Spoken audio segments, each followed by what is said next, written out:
Bueno, buenas tardes, bienvenidos a la presentación del libro Por el fuego oculto de José María García López. Quería agradecerle a José María que haya querido presentar el libro aquí en el Centro de Arte Moderno, en el Espacio Cultural Borges, y a José Ramón Ripoll, también amigo de la casa, que haga la presentación.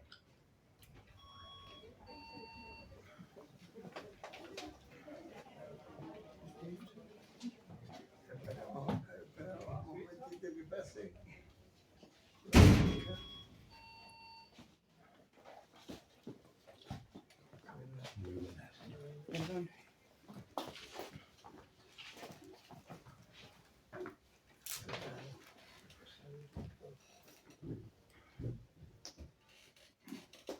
Ya. La presencia de José María García López en las tribunas de Madrid, ciudad en la que ha vivido y enseñado como profesor durante muchos años, no es habitual por varias razones. En primer lugar, porque nuestro escritor vive desde hace ya décadas en el puerto de Santa María. Y en segundo lugar, porque habite donde habite, huye a propósito de las palmadadas y saraos literarios que encubren y a veces enfangan la verdadera razón de la escritura.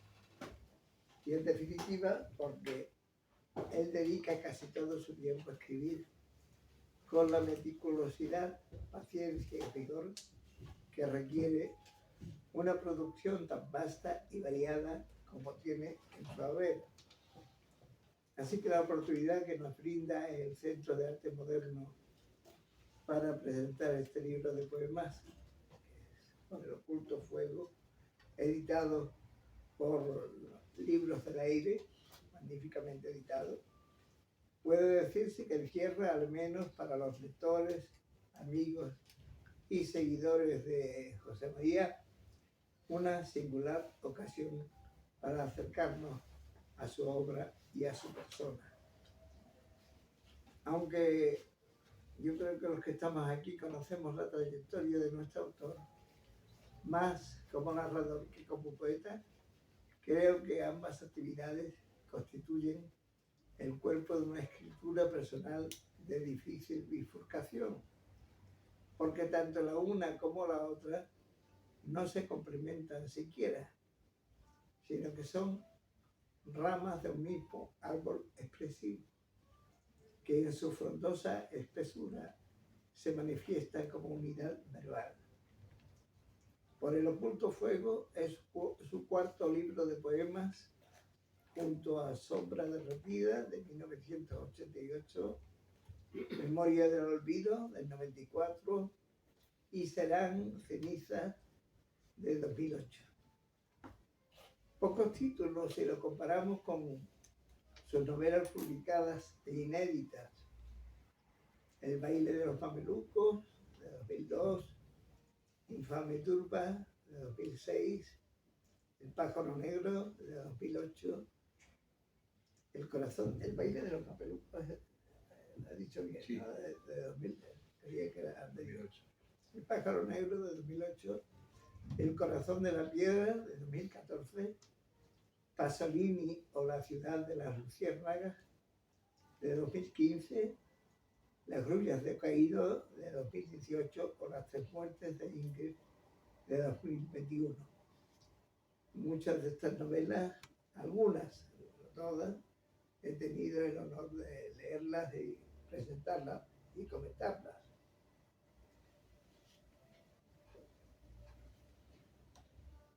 Pero todas estas entregas narrativas se articulan desde un mecanismo esencialmente poético, no ya por la pulcritud y exactitud de su escritura, sino por el velo casi invisible que las cubre y otorga la ambigüedad inmanente a la poesía, sin merma alguna de la trama o desarrollo argumental.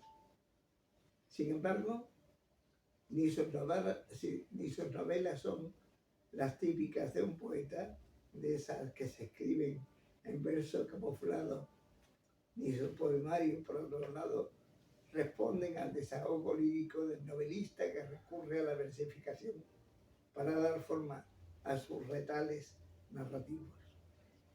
Nuestro autor contempla el mundo en su diversidad y esa desemejanza le conduce de modo natural a interpretarla desde diferentes niveles lingüísticos sin abandonar nunca la condición poética de su mirada. Si en el ámbito narrativo José María García López azarnara a sus protagonistas con la suficiente autonomía para pensar y moverse por sí mismos, en su faceta puramente lírica, es él quien expresa su íntima verdad, sin necesidad de ningún yo poético que lo sustente. En este caso podríamos pensar más bien en un tú poético, en el caso del libro que hoy presentamos, desde el momento en que el autor se habla a sí mismo desde una segunda persona, como si contemplara su rostro en el espejo y escribiera sin los tapujos y recursos literarios que suelen camuflar la verdad buscada. En una especie de monólogo interior, el autor trata de aproximarse a su íntima certeza, sabiendo de antemano el riesgo que conlleva la tan peligrosa operación, sin caer en el envanecimiento de la objetividad ni en la impudicia del verismo excesivo. Pues como apuntaba Octavio Paz al escribir sobre Cernuda, precisamente poeta este último, que ha influido notablemente en los versos de José María García López, su poesía es el resultado de una transformación de la verdad subjetiva buscada a través del lenguaje en, entre comillas, verdad verdadera, que dice, o verdad compartida por los otros. Y esa verdad, hoy encendida por el oculto fuego, es la que se nos muestra a través de las palabras que alguna vez fueron quemadas y otras veces perversamente fundidas en la hoguera. Dice un poema de él: serían las palabras alguna vez quemadas en el campo raso de la impotencia, sus fungibles convenios sepultados en el ejido antiguo de la resignación, ocuparían el azogue de la noche como ánimas condenadas, ascendiendo sobre las estaciones a la música exenta de su forma, al milagro latente de su invisible luz.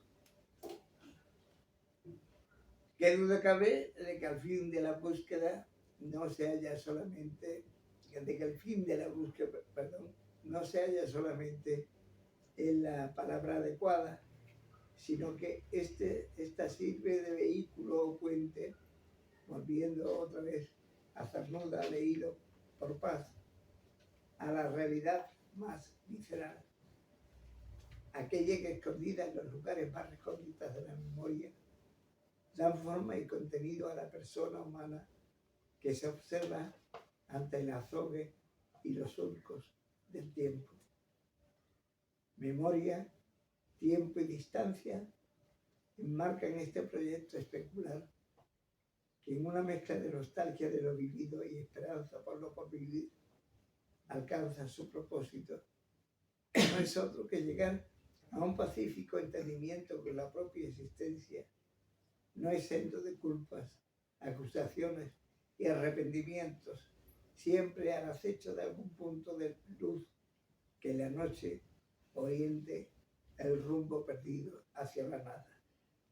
O dicho con las palabras del poeta, la luz muerta en la piedra de la noche. Último verso del poema Despedida, título significativo que le lleva a reflexionar sobre el estar y no estar, más que en el ser y no ser, pues todo sigue ahí, en el sitio de siempre, y solo cambian los ojos que lo observan, la mirada del otro. En esta dicotomía constante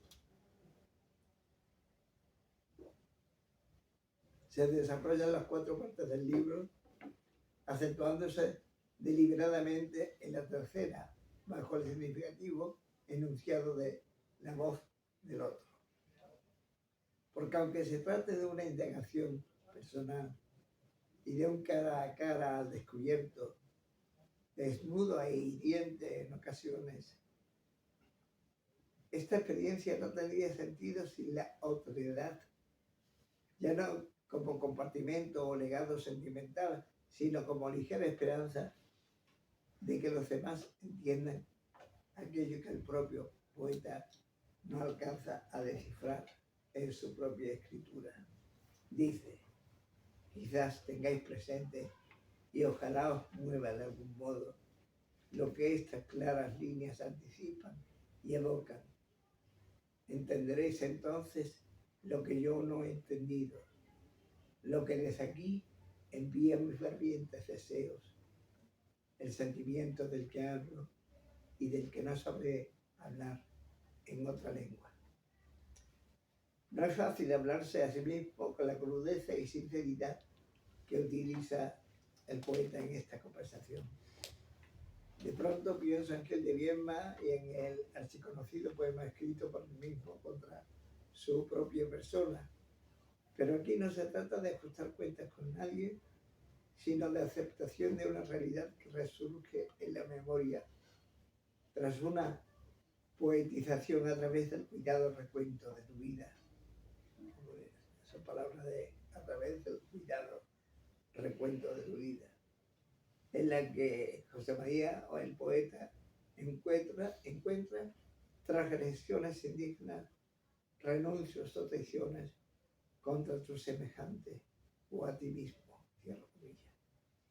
Son versos pertenecientes al poema Autoperdón con signos interrogantes, es decir, sin el firme convencimiento de exigir excusas al tú por haber obrado de forma equivocada o simplemente porque más que en el perdón, el poeta piensa en la conciencia común de las dos personas que dialogan y se enfrentan a través del espejo. Dice, allí habrás de mirar con vergüenza y con miedo, sin reservas hipócritas ni trampa, si quieres descubrirte en todo lo que has sido.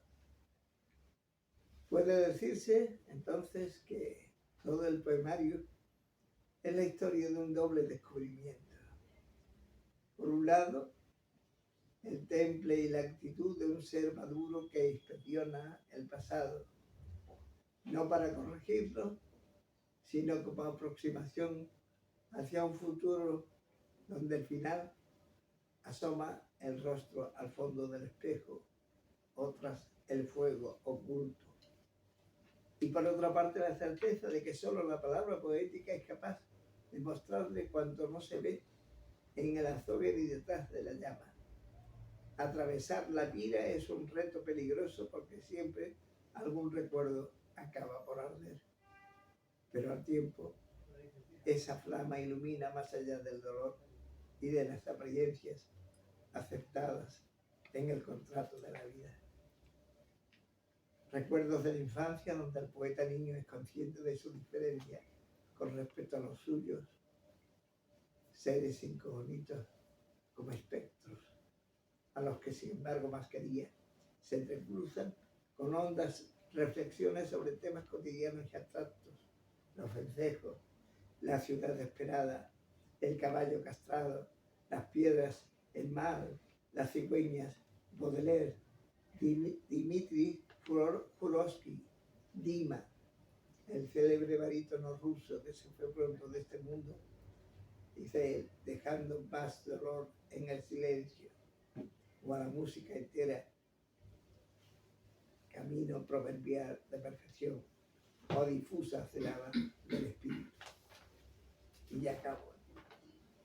De todos los poemas se desprende una actitud vital que invita al lector a la reflexión no ya solamente en torno al poema como edificio autónomo, sino a las cosas del mundo que el poeta evoca desde su condición ética y estética heredada de Luis Cernuda, pero con el talante y voz propia que lo alejan de la repetitiva y machacona escuela cernudiana. No en vano, el último poema del libro, que se llama El poeta, además de evocar la figura del escritor sevillano, lo encabezan dos versos que este último dedicará a Federico García Lorca en el libro Las nubes de 1937 a 1940, de donde José María García López escoge el enunciado general de su poemario. Dice el verso: aquel que ilumina las palabras opacas por el oculto fuego originario.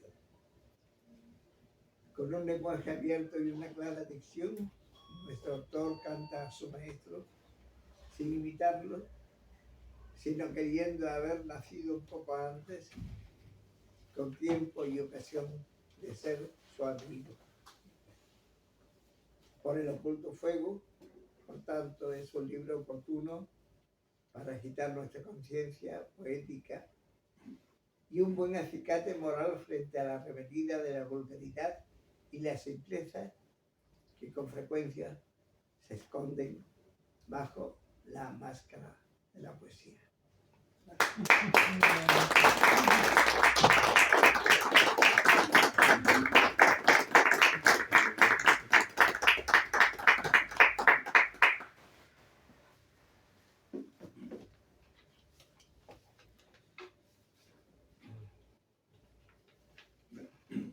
Buenas tardes. En primer lugar, estoy sorprendido, más bien emocionado, porque veo que la amistad es algo que todavía existe. Increíblemente, hay gente que, sabiendo cómo es este libro, habiendo asistido a alguna otra presentación, comentarios de José Ramón Ripoll, aparecen aquí de pronto de Cádiz, porque bueno, no vienen a esto, evidentemente, pero también en Madrid, venir aquí, ¿no? Gente que viene de Getafe, amigos de hace muchísimos años prácticamente. Todo el mundo que está aquí son amigos. Algunos uno conocía menos, pero quizás el 99%, 99,9% son amigos. No creo que sea, bueno, no es por quedar bien, ¿no? Sino que realmente las relaciones afectivas, la amistad, ese afeo, ese arropamiento, ¿no? Que nos queda todavía como un elemento creativo y como un elemento de dignidad, ¿no? Pues es muy emocionante, porque estamos en una época, como todo el mundo sabe, no hace falta que lo subraye, de bastante deshumanización, egoísmo y obediencia ciega a patrones externos que no sabemos tampoco qué fondo tienen, ¿no? José Ramón ha hecho un análisis más que de mi libro, por supuesto, ojalá, pero de un desdoblamiento, de esa forma de escribir un autor y decir poeta me resulta un poco pretencioso. Me gustaría haber escrito algún verso, como decía Borges, ¿no? Gracias a Claudio, evidentemente, y a este magnífico sitio, un espacio que se llama Borges, nada menos, ¿no? Entonces, muy halagüeño, es que yo cito a Borges y he leído a Borges, y entonces estos homenajes que los argentinos en Madrid hacen a los escritores como Cortázar, por ejemplo, o Borges, que han sido siempre gentes adoradas y admiradas por mí, ¿no? Ripoll hace un análisis de una cuestión que es más bien cósmica, existencial o ontológica, es decir, ese desdoblamiento del tú, cuando ya se tienen bastantes años. No es una poesía lírica en el sentido romántico de la expresión, ¿no? Sino que es, efectivamente, ha hablado de la otredad. Es verdad, tú hablas de ti porque son tus experiencias, pero estás resonando en tu mente, en tu sensación visual o auditiva, rítmica, cosas que tienen que ver con el sentimiento de los otros también, ¿no? Así que toda esa referencia que hace a la otredad, pero no individual, del tú, de la persona que ajusta cuentas con su pasado, que evidentemente no es ajustar cuentas, sino es una reflexión sincera. Hay un momento, hay un verso de nuestro admirado Caballero Bonal que dice, que me parece una paradoja, dice, cuanto más envejezco, más me queda de vida. Claro, cuanto más envejeces, más vida tienes, pero no per futuro, sino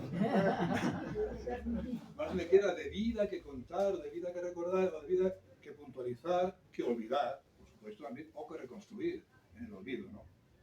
Así que por ese lado, muy agradecido a José Ramón, que siempre que hace una lectura, yo procuro hacerla de sus magníficas, es un gran poeta, eso es evidente, y a veces pues, te obliga a un pensamiento y a una reflexión muy profunda y muy creativa. Es un acicate poético, para mí desde luego lo es, ¿no? Es muy probable que si yo no hubiera oído decir a José Ramón Ripoll alguna vez, es un novelista que tal y cual, dice, y también poeta. Entonces, dice, pues bueno, entonces me creo que lo soy, ¿no? Claro, porque si lo dice José Ramón Ripoll, que en mis versos hay algo de poesía, que seguramente, no sé, algo habrá. Creo que la poesía es escasa, ¿eh? Yo creo que la poesía que se hace, que se escribe, no es muy abundante. Bueno, en fin. Había otra cosa que ha dicho que también me ha gustado. Bueno, sí, eso del espejo, ¿no? Un espejo donde no te ves tú, sino un espejo, la palabra especular es la palabra más bonita, más bella y más prometedora que la palabra narcisista, por ejemplo, ¿no? Entonces sí, vale, tú partes de ti mismo, de una pequeña cosa, ¿no? De una parte mínima, tienes el lenguaje gigantesco por encima de ti y los grandes poetas que ha habido, ¿no? Él ha citado a algunos, ¿no? A Octavio Paz, a Luis Cernuda, ha citado a Caballero Bonal, ¿no? Borges, que tenía la humildad de decir que si después de tantísimos versos como hubiera escrito en su vida en Los Conjurados, hubiera podido escribir un verso que pudiera acompañarte, que fuera digno de acompañarte y de vivirse, ¿no? Eso dicho por Borges, pues claro, significa que la poesía puede ser una revelación de algo que tenemos los seres humanos todos, pero que hace falta, digamos, una especie de misterio, de acicate, de perplejidad o de distanciamiento, para que alguien diga, sí, yo también voy por ese camino, yo también podría haber escrito eso, yo siento lo mismo, ¿no? Yo creo que la poesía es un instrumento, no es un instrumento, sino aparte de instrumento, aparte de un medio, es un valor en sí mismo que no se lee por prejuicios lingüísticos. La gente sí leería poesía porque sí la entendería, pero se parte de una perspectiva que es la dificultad, el poeta utiliza un léxico que no voy a entender, cosa que no es cierta, etcétera, etcétera. Bueno, así que muy agradecido a todos los asistentes y ya somos todos mayores y hemos escrito mucho y hay mucha gente aquí, toda la gente que hay aquí tiene, no puedo hablar de ellos, pero una dimensión literaria, poética, novelística y de acompañamiento en la vida que es una razón fundamental, una razón universal, ¿no? para el ser, para vivir, ¿no? Voy a leer de las 4 partes que tiene el libro, pues dos poemas de cada una de las partes.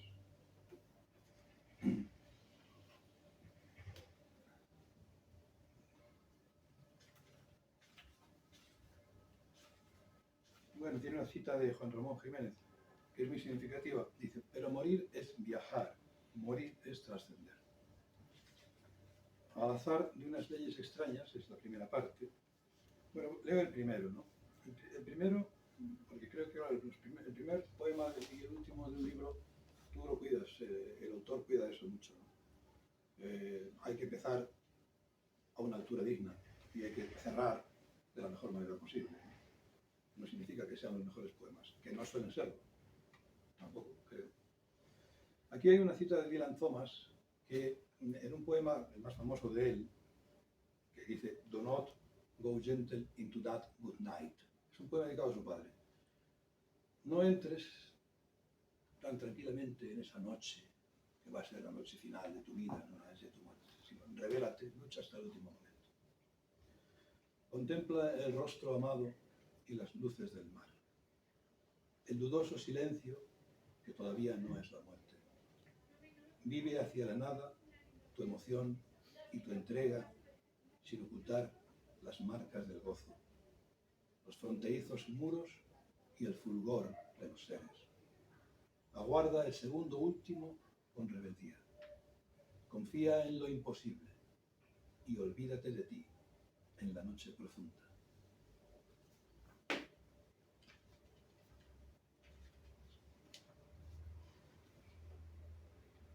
Voz propia. Dejarás las palabras que nunca fueron tuyas como amados reflejos de tu vida, los trazos y los ecos de tu fascinación. Llegaran con sus señas y sus bordes remotos al corazón futuro de los seres que no te conocieron, a los que te quisiste con gozoso fervor. Serán alas heridas, remembranzas, llaves de oscuridad.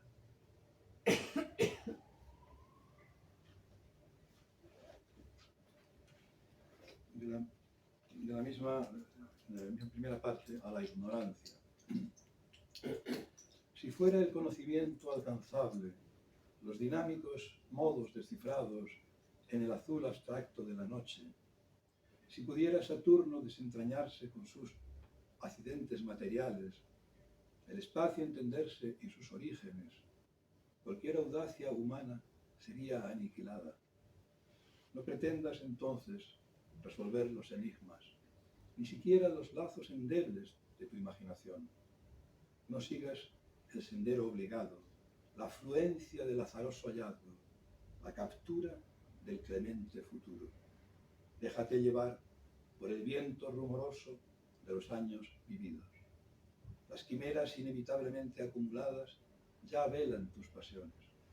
Diluyen los lazos del entendimiento, las ideas, si es que tuviste alguna, y el absurdo propicio que te trajo al duro resplandor del blanco día. La segunda parte del libro se llama Invisible Luz.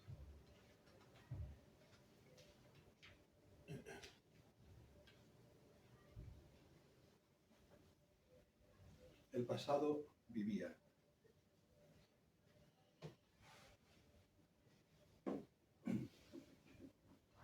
Te quedaste desnudo en la calle desierta y no sabías volver a tu casa, ni si tenías casa siquiera en algún rincón de la ciudad.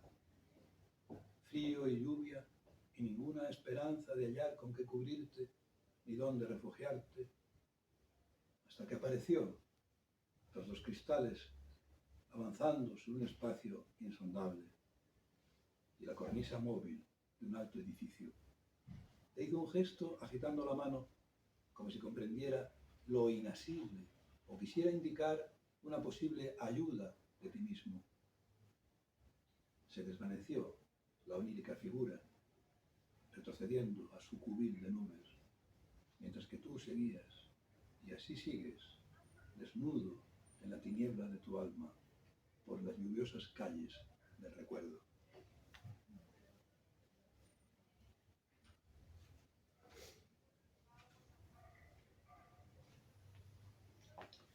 Transmisión. Tiene mucho que ver con eso que ha analizado José Ramón. Apenas puedes ver una mínima parte del ingenio heredado, la belleza que forjaran las mentes y las manos humanas a través de los siglos. Lo que vive y perdura de la invención ajena contra la indignidad y la barbarie, debes reconvertir en materia más lúcida, metal mejor templado.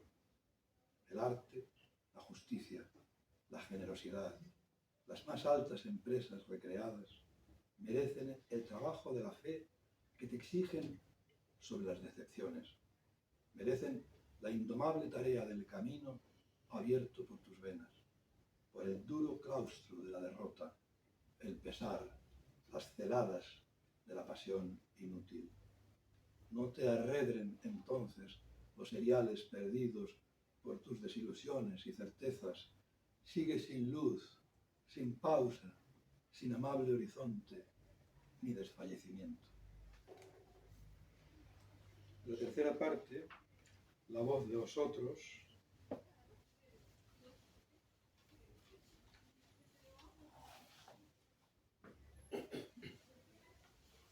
significante sin significado. Pero por aquí conectamos un poco, José Ramón Ripoll y yo, en un libro magnífico que era La voz de vosotros. La voz de vosotros. Mejor libro de él, tal vez, ¿no? La lengua. La lengua de vosotros. La lengua de vosotros. Antes has dicho, no sé qué, de las luciérnagas, es la noche de las luciérnagas. No, porque la lengua de los otros es una lengua casi prenatal.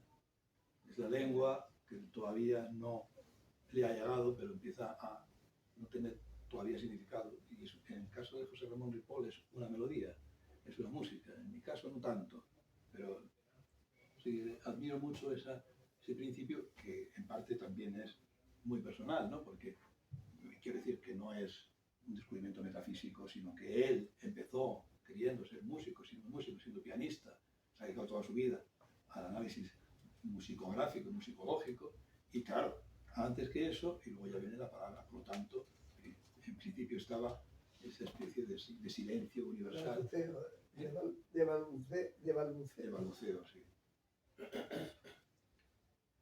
Yo también recuerdo cuando las palabras tenían atractivo y fascinación para mí, no tenían significado todavía. Eran como emulsiones raras de los seres, ¿no? Tenían sonidos distintos, graves o menos graves, según fueran masculinos o femeninos, y no sabía que eran palabras. Me parecía ya prodigioso. Es una reconstrucción, a posteriori, evidentemente.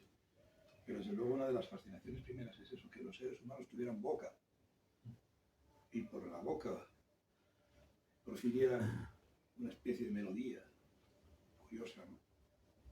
Extraña. En aquel tiempo eran las palabras como alondras fugaces. El sonido variable de sus sílabas devolvía al azul abandonado por las frías estrellas. Sin conocer los nexos ni buscarlos, e ignorando el sentido y sus correspondencias, el niño recibía los nombres de las cosas, de las acciones y los sentimientos, junto a su propio nombre.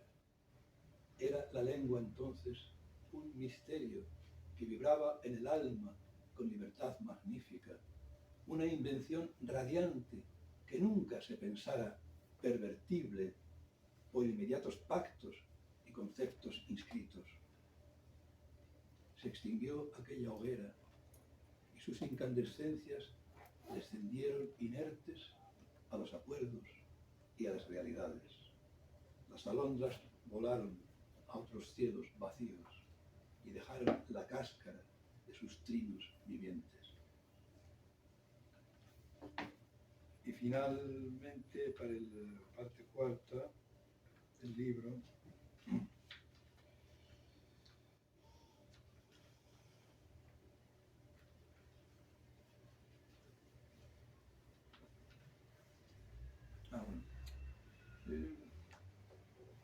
es un poema, efectivamente, no voy a leerlo si estamos hablando de otredad y de los otros y de la totalidad de la lengua. Este es un poema más personal. Vencejos. Yo creo que de todas maneras el significado universal que pueda tener la visión del vencejo, del pájaro vencejo, que no soy el único escritor que ha tratado los vencejos desde esta perspectiva, sobre todas las aves presentes en mi vida, colirrojos, cernícalos, alondras, alcotanes, os eleváis vosotros, pájaros temerarios, que guardáis del espíritu el más alto secreto. Siempre os vi tan oscuros y tan cómplices como un anhelo esquivo y recurrente. Si pasabais rasando mis ventanas en Madrid, en el puerto, en Estambul, durante aquellos días frente a la vieja torre, o ascendíais al cielo por las blancas de Cádiz o al azul abrasado de Castilla, clavabais vuestros ojos en los míos atónitos, una vez y otra vez, entre silbos crecientes y salvajes. Entendía el mensaje de la negra ironía, el zumbido altanero y caprichoso de las finas guadañas o el ahorquillado rastro de vuestra falsa huida. Todavía lo entiendo. Y ahora, en vuestra ausencia, bajo el silente invierno que dejasteis por África, lejos de las que iban de algún balcón sus nidos a colgar. Espero nuevamente el emisario esquivo del inminente bando, cuando el poniente arrastre las nubes de febrero. Volvéis este año y los próximos años inflexibles, aunque ya ni ventana, ni admiración, ni ojos tenga para seguiros por los áureos, diáfanos y elocuentes misterios. Y el último o el penúltimo, llanto por la muerte propia.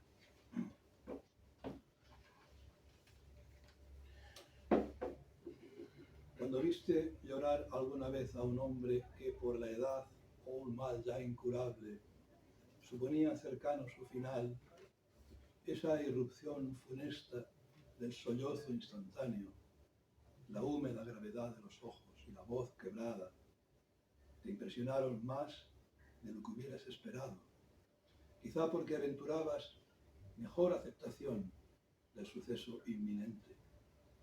¿Qué piensas hacer tú cuando las lágrimas igualmente sorprendan tu entereza teórica, tu voluntad previa de resistir ante tal emoción? ¿Crees que lo sentido entonces por los otros servirá de advertencia contra el cordial torrente que elevará la angustia hasta tus ojos? ¿Va a triunfar la certeza de haber estado ya durante siglos, milenios, en esa misma nada a la que por último vas a volver? Ignoras todavía si el vértigo insufrible y la consternación romperán tus defensas, la ideal armonía de tu tiempo y su término, o si el justo paréntesis que acogiera tu tránsito con delicado esfuerzo y ambiciosa paciencia se cerrará sereno, sin pena y sin dolor, al mundo fabuloso en que has amado.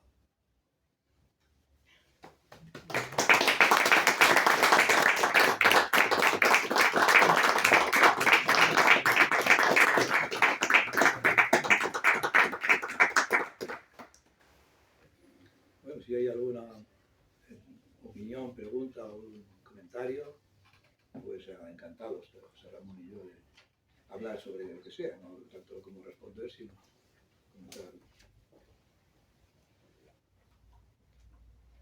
José María, una curiosidad boba, ¿por qué 15, 15, 15, 15? El número de los poemas en cada parte. Sí. Constructivismo, vamos. Bueno, vamos a ver. Yo soy bastante simétrico en mi trabajo. Es difícil que vea que sale el 15 en una parte y luego escriba y llegue a 13 en la segunda. Claro, entonces tengo que escribir otros 2, con lo cual ya estás condenado a otros 15. Bueno, no es más. No es numerología, vamos. No es... Sí, seguramente, vamos, no sé mucho de eso ni creo tampoco demasiado, pero seguramente algo hay en mí que cree en ello, inconscientemente. Sí creo en las matemáticas, en el orden, en la geometría, ¿no? Porque nos presenta un conocimiento comprobable, diferente, de, suponemos que hay un orden en el universo, pero nosotros lo que captamos más bien es el desorden, ¿no?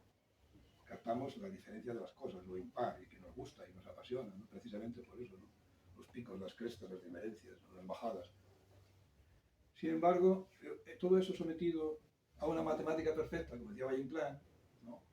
El esperpento, era, si vamos a coger lo deforme y vamos a someterlo con como si hiciéramos unas coordenadas, hiciéramos un cubismo, una desintegración en elementos que son mensurables desde el punto de vista numérico, y entonces tendremos un orden que no es el orden del mundo, pero que es un orden que los seres humanos hemos inventado para vivir, y que creemos que ese orden podría imponerse en otras esferas, en otras facetas de la vida, no solamente en lo lírico o en lo descriptivo, en lo comunicativo, sino también en lo político o en lo filosófico, ¿no? No sé, es así, ¿no? Y las novelas me pasa exactamente igual, ¿no? O sea, hay 5 personajes que son muy viejos, hay 5 que tienen que ser jóvenes, son femeninos, son masculinos. Hay caballos, solamente un caballo no puede ser, ¿no? Tiene que haber algún otro cuadrúpedo, a ser posible.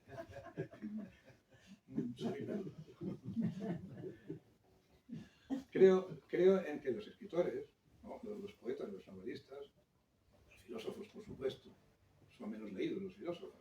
Piensan mejor, piensan más, pero son todavía menos leídos seguramente que los poetas, que son muy poco. Establecen unas normas, unas reglas, que todo el mundo sabe que son ficticias, que todo el mundo sabe que son invenciones, en sentido de hallazgos, ¿no? A través del lenguaje, de los lenguajes que haya. Y construyen, tú has dicho, constructivismo, construyen una expectativa de conducta humana, ¿no? Bueno, es un poco lo que creo que tiene que ver con eso, ¿no? A mí me gustaría entrar un poco en esta perspectiva que tienes tú del déficit de la poesía, que creo que en lo general tienes razón, pero en los últimos años se está editando muchísima poesía, posiblemente mucho más que en décadas anteriores.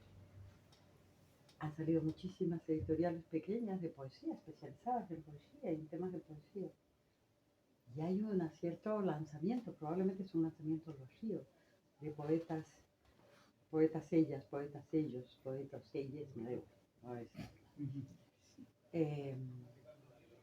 Lo que pasa es que mi impresión es que frente a esa, que yo creo que hay una buena proliferación de poetas y hay una excelente presencia, incluso de jóvenes poetas, y una cuestión bastante sólida de sostenimiento de poetas ya clásicos, no digamos tradicionales, la cultura ha como vulgarizado tanto la idea de la narrativa, se ha generalizado tanto el tema de la narrativa a través de el cine, las series, el cómic, etc., que yo creo que parte de la dificultad es que la poesía no es literatura, ni debe ser, es otra cosa. Y que desde esa perspectiva la lógica de la hipernarratividad de todo, el relato político, todo se ha vuelto relato y narrativa y tal. Yo creo que es eso lo que atenta contra la poesía, a pesar del esfuerzo, no diría que heroico, porque entiendo que ahí lo que está es el deseo en juego, ¿no? Quien escribe poemas es porque tiene un deseo. Quien hace poesía más. Por lo tanto, no me parece que eso esté mermado, sino que parte del tema de una poesía que sostiene ciertas nociones de cultura donde lo íntimo y lo éxtimo juegan muchas veces, como en el caso tuyo, un papel tan importante de que no se sabe, que hay una teoría de cuerdas en realidad. Me parece que se juega a esa cosa de ser muy minoritaria, pero no necesariamente exigua. No sé quién habla. ¿Yo? Sí, Bueno, pues, también. a ver, todo eso de la narratividad, bueno, el relato es una expresión que se utiliza en todos. Eso lo Tiene un relato, en fin, igual es publicidad, que es política y tal. Bueno, como cuando se habla de las políticas, podría haber varias, ¿no? Y queda ahí, diga, no exigua, como muy bien es puntualizado, minoritaria. Yo no puedo hablar, sí sé que hay todo ese movimiento de poesía.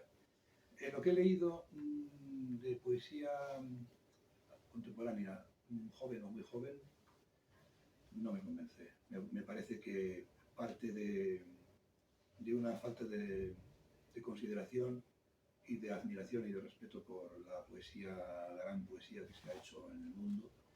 Es muy difícil escribir poesía. Entonces, hay una ruptura generacional, cultural.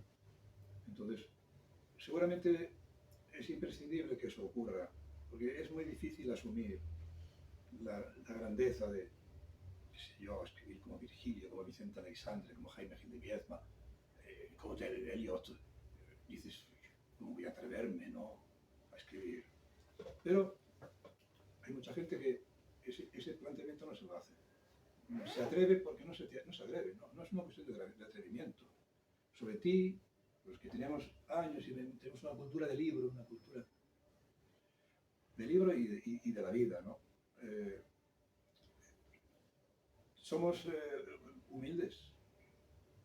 Tenemos que ser humildes porque si no somos idiotas, ¿no? Es decir, tú tienes que ser humilde. Consigues, por eso admiro mucho a Borges, por eso, ¿no?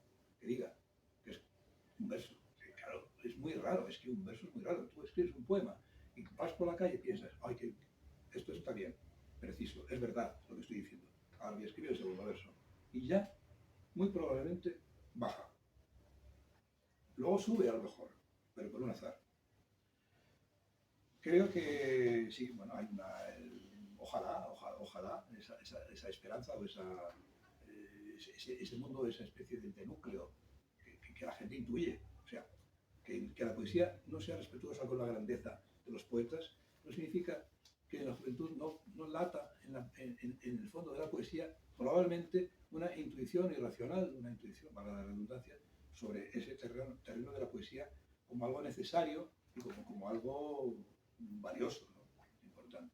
Pero yo lo poco que conozco de mujeres, de hombres y tal, y conozco cosas buenas y originales, interesantes también de gente muy joven, bueno, gente de 40 años, ¿no? Que son jóvenes, ¿no? La poesía, hay muy pocos poetas en la historia de la humanidad que hayan escrito poesía joven, ¿no? Siempre vamos a citar uno, y una vez que citamos a uno, ya se nos acaba el repertorio. ¿Por qué? Pues porque, y cada día más, es un trabajo de humildad y un trabajo de gran conocimiento y un trabajo de renuncia, un trabajo de atrevimiento también, ¿no? Porque ¿cuántos no hemos escrito poesía y hemos leído después de no sé cuántos años inglés los poemas de... Pero bueno, yo me estaba creyendo que estaba diciendo la verdad, que yo era sincero con lo que estaba diciendo, si estaba plagiando inconscientemente o conscientemente a este o al otro, y había una brizna de autenticidad en lo que yo escribía, ¿no? Pues no, yo no creo mucho. Ahora pues, mi homónimo, Ángel García López, ha escrito un libro que se llama Testamento hecho en Watani, ¿no? Que tiene 88 años. Y escribe un libro después de no sé cuantísimos libros, 30 y tantos libros, creyendo que no se le ha considerado bastante y hablando de la casa de la poesía como que ha sido usurpada y habitada por unos benedizos, por unos que no han roto los muebles, no han sustituido el mobiliario, ni la utilidad, ni la belleza, ni la estética o la construcción de lo que había ahí en ese monumento de la poesía. No sé, no creo que es demasiado radical decir eso, así por las buenas en general, ¿no? No creo, yo no diría eso, no diría eso, porque he leído cosas de gente joven que están muy bien, ¿no? Y que además, cuando están bien, también es verdad que son distintas, que son distintas de las resonancias. Tenemos muchísimas resonancias, los escritores, que admiramos a mucha gente, aunque sean pocos, ¿no? Los poetas, pero bueno, siempre sean 6, que son muchos, ¿no? No creo que haya muchos más de 6 poetas bueno, esto es una putada.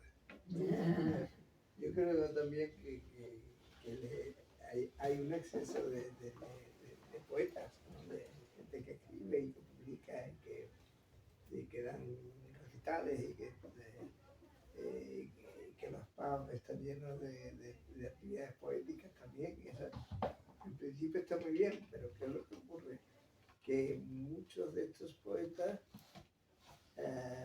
son poetas como siempre los ha habido, porque ha habido gente que en la juventud pues, ha escrito poesía como transmisión de esos sentimientos, de lo que sentían del enamoramiento. Y bueno, se ha quedado ahí. Y algunos que salían, que seguían, que seguían siendo poetas, y otros que escribieron pues un versito, ¿no? Pero ahora resulta que con las redes sociales y con internet y con todo esto, pues existe la autoedición, existe el like, el me gusta, no sé cuánto. Entonces, alguien que escribe cosas que no, bueno, pues, muy juveniles, todavía muy quebradizas, y no, resulta que de pronto tiene 20.000 lectores en internet o en YouTube o en Facebook, ¿no? ¿Qué pasa? Que las editoriales serias dicen, oye, esto yo no me lo puedo perder. Entonces le publican un libro, porque venden mucho más que lo que venden los poetas tradicionales, ¿no? Los poetas buenos, ¿no? Y entonces pues se están fabricando los críticos académicos o periodísticas, se vienen a eso y le hacen buenas críticas, ¿no? Porque no se quieren quedar atrás, ¿no? Entonces se está creando un espectro poético, ¿no? que cada vez tiene un nivel más bajo, ¿no? O sea, un exceso, como lo he dicho, de narratividad. O sea, No es mi experiencia, pero bueno, muy interesante escucharlo. y entonces hay poca gente que se atreva a traspasar el umbral, ese umbral secreto, ese umbral imaginado de la poesía, ¿no? El terreno poético. Juan Ramón Jiménez decía que había una gran poesía escrita en prosa y una malísima poesía escrita en verso. Que ya no es el tema de que no es solo coger la forma, sino tener que decir algo poéticamente. Entonces yo creo que estamos en un momento donde, bueno, pues, la gente que dice la poesía goza de muy buena salud, se autoaplaude, pero yo dudo mucho que eso sea poesía. O sea, que todo eso sea poesía. Hay editores que le dicen y gente que dice, bueno, pero está muy bien, porque por eso se empieza y se termina luego leyendo a Goethe. Y yo luego da la música y no digo que ese libro que no es por hacer más propaganda, que está ahí la música del verbo, un libro que acaban de publicar, ¿no? Que en esta casa hace unos días. Y lo digo ahí, digo, no conozco ningún reggaetonero que acabe oyendo a Beethoven o a Mozart. O sea que normalmente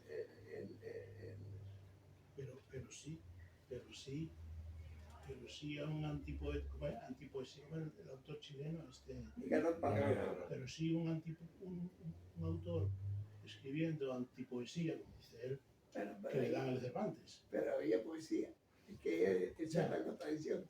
En eso que él llamaba antipoesía, sí que había diálogo, había un disco, había un núcleo de pronto que por encima de esa narración o narratividad que le daba a los poemas, ¿no? E incluso lo pedía, ¿no? E incluso, pues, yo no sé si era por brutal, pero a veces despreciaba a los elementos tradicionalmente llamados poéticos, ¿no? Sin embargo, había elementos a mí no me gustó mucho Nicanor Parra, eso lo tengo que decir como poeta, ¿no? Me gustaba como hombre de letras, ¿no? Como conocedor. Yo comparto mucho la opinión de la señora. Creo que hay una enorme explosión de poesía en el presente, enorme. Bueno, vosotros dos sabéis que edito alguna, ¿no? infinitesimal parte, enorme. Juvenil y no juvenil, trivial o más, enorme. Cabría hablar, aunque en fin, de una cierta edad, no sé si de plata o de bronce o de hierro, pero sí la hay, ¿no? Enorme. También es verdad que ayuda a la facilidad de publicar, que no son otros, como otros tiempos. Hoy publicar es muy fácil, los nuevos sistemas, bueno, todo eso ayuda, pero también seguramente y principalmente la sensibilidad que hay para escribir rompiendo la expresión común, que es un poco el fundamento de la poesía, un cierto fundamento, ¿no? Uno entre otros. Rompiendo, buscando la sorpresa, y en esa sorpresa a veces hay chispazos, ¿no? Y ahí le pasaba a Parra. Coges muchas cosas de Parra y de ¿esto qué es? Yo creo, pues perdona. Sí, mira, yo pienso que no hay perspectiva para saber qué es lo que pasa. Estoy de acuerdo. En el Yo presente creo, no podemos José Ramón, que en otras épocas tampoco había tanta gente que tenía una voz propia. O sea, poetas podría haber muchos, pero seguramente que realmente tenga una voz propia, pues muy pocos. Entonces yo recuerdo una vez que yo trabajaba en una editorial que se presentó un personaje muy curioso a ofrecerme una panacea para que la editorial funcionara, ganara mucho dinero, etc. Había hecho una especie de estadística según la cual en España había 20.000 poetas.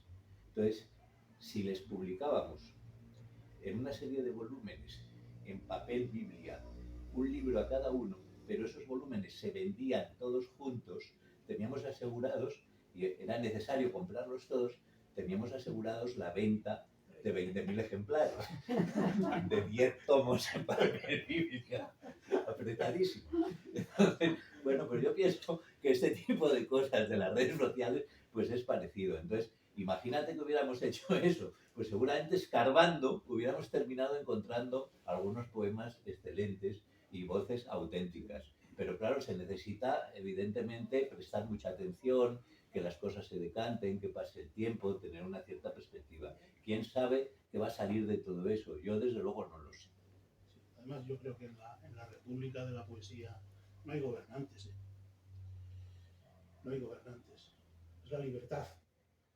Y el tiempo, pasados seguramente años, muchos años, pues irá viendo qué se decanta y qué no, y presenta una perspectiva para juzgar, ¿no? Por eso a mí me parece injusta, la tendencia que tenemos los mayores a decir, es que esto, bueno, Bueno, pero es que hay una cosa que ocurre, en la generación nuestra y en generaciones anteriores éramos bastante críticos. Es decir, por ejemplo, no se somete a juicio crítico la poesía contemporánea joven. No hay debates, no hay seminarios, no hay análisis del texto para decir esto porque está bien, esto porque no hace falta que lo digas, que lo han dicho ya este. No, es lo que ha dicho él, like, sí, esto me gusta, esto trata de una referencia que es fácil para mí, que es que amo a mi padre, que ha muerto y que allí donde esté, lo podría pensar en él, ¿no? Eso, alguien escribe un poema sobre eso, tiene 1 millón de me gusta en Facebook o en cualquier otra de las... Perdona, en ningún momento yo estaba pensando en eso, ni creo que haya que pensar en eso cuando pensamos en poesía. Ya. Es más, sí. No conozco ninguna red social, o sea, que fíjate, la relación que tengo con eso, ni siquiera las conozco. Pero, o sea, tampoco corresponde bajar todo a ese nivel, José María. Vamos a ver, cuando dice en la residencia... Me encanta la polémica, como bien sabes. Sí, en la residencia de estudiantes, cuando conviven todos esta gente que conocemos, ¿no? Y Dalí le dice a Federico García Lorca que él es un mal poeta, cuando todo el mundo creía que era un iluminado, o sea, un poeta nato, ¿no? ¿Por qué? Dice, eres un mal poeta porque tú das por supuesto, cuando hablas de un jinete, cuando es unos cascos y tocando el tambor del llano, el jinete se alejaba, etc., ¿no? Das por supuesto que viene montado el jinete encima del caballo. Entonces, imagínate que alguien dijera hoy una crítica a un joven poeta, una cosa parecida a esa. No, el jinete no tiene por qué ir montado encima del caballo. Eso es lo corriente, lo normal, pero la poesía y el pensamiento tienen la obligación de ver otra cosa diferente. Aquí muy cerca hay una escultura muy bonita aquí en la universidad, que es un hombre con un caballo muerto arrastrándolo, ¿no? Y me hace pensar en eso. Es un griego que lleva un caballo que ha muerto y tal. Es mal poeta porque él no tiene por qué ir montado. Y así un montón de cosas le dice, ¿no? Cosa, claro. Nos tratábamos a degüello los jóvenes en los años finales de los 60 y años 70. Las tertulias que yo tenía poéticas, ahí no había piedad, todo el mundo no tenía ni idea, tú eres pésimo, etcétera, etcétera. Eso era muy frecuente. ¿Por qué está bien esto? A ver, ¿por qué? ¿Qué has querido decir con esto? ¿Cuál es la metáfora? ¿Cuál es la asociación que haces? Si es muy tópica, si es completamente vulgar, si aquí tengo a 3 o 4, no sé qué, que han dicho lo mismo que tú, pero mejor, con más ritmo y mejor. ¿Existe esa crítica en la actualidad? No creo, yo no creo. Yo por lo menos no la veo. No la veo. Yo siempre tengo ganas cuando se dice, este es un gran poeta, este es un gran escritor, no sé cuánto. Vamos a ver, vamos a hacer un comentario de texto. Como se hace en los colegios o en los institutos, o se hacía, no sé si se seguirá haciendo. Lo dudo que se siga haciendo. Se hace de una manera como feedback. Lo que tiene que salir, va a salir. Pero una crítica como esa que se atrevió Dalí a decir esa butad, que no es una butad. Sí. Y no, entonces yo echo de menos, porque claro, si estás muy baqueteado en el debate, cuando dices Rimbaud, que es el que estaba yo pensando antes, cuando tenía 14 años Rimbaud había leído a los clásicos, había leído, sabía escribir en latín, escribía poesía en latín, un niño prácticamente. Claro, porque conocía a Catulo, conocía a Marcial, conocía a Virgilio, los había estudiado y se los sabía casi de memoria, y era capaz de escribir con un latín bastante correcto. Sí, bueno, eso es un caso muy excepcional, ¿no? Pero había una formación. Entonces, difícilmente vas a, en el caso de Rimbaud, a decir, ¿de dónde viene todo esto? Porque tiene una fuente, o muchas fuentes, y están ahí patentes, ¿no?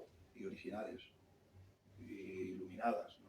Entonces, sí, ojalá, ¿vale? Sí, como lo que estáis, a mí lo que me llega de lo que estáis diciendo es que no puedes negar que la poesía está ahí, aunque fuera pésima toda. Siempre habría un principio poético, alguien diría un verso, una palabra, eso seguro. Porque si pensamos que hemos hecho todo ya, yo qué sé, las generaciones y tal, en poesía, y que es imposible decir nada nuevo, no, yo también creo en la poesía, en la creación, en la diferencia, en la sorpresa. La poesía de la experiencia, perdona, vas a hablar, la poesía de la experiencia, contar, alguien toma una copa, la chica lleva una minifalda, estamos en una discoteca, los amigos, vale, eso no se había escrito en la poesía, no, ¿por qué no? Vamos a hablar de estas cosas, ¿no? Y bueno, hay poesía culinaria o gastronómica, como en la televisión, programas, que yo sepa no, pero la habrá. Deportiva y poesía deportiva.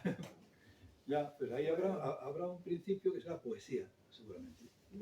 Yo creo que el debate es interesantísimo. Podríamos estar aquí hasta la tarde. Pero sí, pero, claro. Yo propongo que dejemos pasar unos años y volvamos a tener la misma conversación y ahora... Y ahora lo 50. Queda una parte No me da importante, que es la firma del libro por parte del autor. Muchas gracias.